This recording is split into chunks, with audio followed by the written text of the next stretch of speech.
Uno sguardo su Giove. Molti pianeti sono affiancati da almeno un satellite, chiamato spesso Luna. Qual è la luna più veloce del Sistema Solare?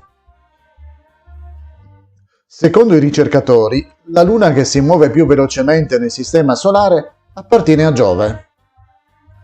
Fu scoperta grazie alle immagini scattate dalla navicella spaziale Voyager. Questa luna è larga meno di 25 miglia, 40 km. Circonda l'enorme pianeta ed è posizionata sul bordo esterno del suo anello. Questo pezzo grezzo di roccia scura si muove intorno a Giove alla velocità di circa 67.000 miglia orarie, 108.000 km orari, circa 30 volte la velocità della Luna terrestre. Secondo Sputnik, l'agenzia di stampa internazionale della Russia, l'astrofisico russo Sergei Shklyatsky aveva previsto nel 1960 la presenza dell'anello di Giove. Ne parlò in un suo rapporto pubblicato negli Atti dell'Accademia delle Scienze della Repubblica Armena.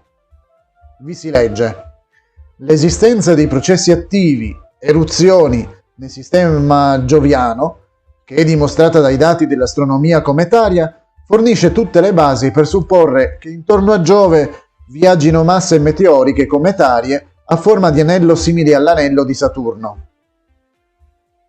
Oggi sappiamo senza ombra di dubbio che intorno a Giove e ad altri pianeti ci siano degli anelli.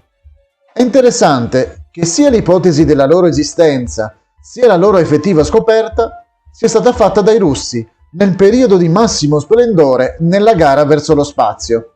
Questa gara si è riaperta nell'ultimo mese grazie alla spedizione per girare il primo film nello spazio, battendo di poco il programma che ci avrebbe dovuto portare Tom Cruise per girare alcune scene di uno dei prossimi 2 film della saga Mission Impossible.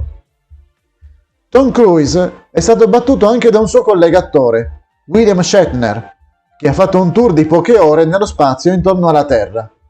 William Shatner aveva già visitato virtualmente lo spazio grazie alla saga Star Trek nata negli anni 60.